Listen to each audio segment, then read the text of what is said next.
Last 19-24 అండి. ఎవరైనా ఒక ఇద్దరు కూర్చొని మాట్లాడుకోవాలనుకుంటున్నప్పుడు ఏం మాట్లాడుకునేవారో తెలుసా? వాళ్ళ సమస్య గురించి, లేకపోతే వాళ్ళకి జరిగిన అన్యాయం గురించి, వాళ్ళకి జరిగిన అక్రమం గురించి మాట్లాడుకుంటే, ఈరోజు ఈ 14 నెలల కాలంలో ఏ ఇద్దరు కలిసి కూర్చొని మాట్లాడుకున్నా సంక్షేమం గురించి మాట్లాడుతున్నారు, పరిశ్రమల గురించి మాట్లాడుతున్నారు, ఎన్ని పెట్టుబడులొస్తాయని మాట్లాడుతున్నారు, ఎంతమందికి ఉద్యోగాలొస్తాయని మాట్లాడుతున్నారు, వాళ్ళ బిడ్డలకి ఎటువంటి ఉద్యోగాలు రాబోతున్నాయన్న విషయం గురించి మాట్లాడుకునే పరిస్థితి. దీన్నంతటిని చూసి ఓర్వలేక ఓవరాల్‌గా చెప్పాలంటే ఈరోజు ఒక ఎదురు దాడి చేసే ప్రయత్నం చేస్తున్నారు. సోషల్ మీడియాలో అవనియండి, విషం చిమ్మే ప్రయత్నం చేస్తున్నారు. ఆ విషం కూడా ఎలాంటి ప్రయత్నం చేస్తున్నారంటే, మీరు నిజంగా వాస్తవాల్ని వాస్తవాలుగా ఉన్నట్టు గనక మీరు మాకు ప్రొజెక్ట్ చేస్తే, డెఫినిట్‌గా దాని మీద మేము ఏమి యాక్షన్ తీసుకోవాలా, లేకపోతే మేము ఎలా సరిదిద్దుకోవాలన్న విషయం మీద మేమైతే దృష్టి పెట్టేవాళ్ళమే.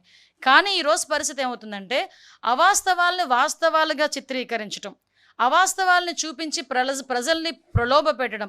ఓవరాల్‌గా చెప్పాలంటే ఒక ప్రజల్లోని ఒక అలజడిని, ఒక అనుమానాన్ని, ఒక అభద్రతా భావాన్ని క్రియేట్ చేయటానికి సోషల్ మీడియా వేదికగా, లేకపోతే మీడియా వేదికగా కొంతమంది చేస్తున్న దుష్ప్రచారాన్ని చూస్తా ఉంటే, నిజంగా తిరిగి మళ్ళా మా కొరడాలు జులిపించాలి అంటే, మా పోలీస్ కొరడా జులిపించాలి అన్న పరిస్థితయితే వస్తుంది. పోలీస్ కొరడా అంటే మీరు వేరేగా ఆలోచించారు గాదు.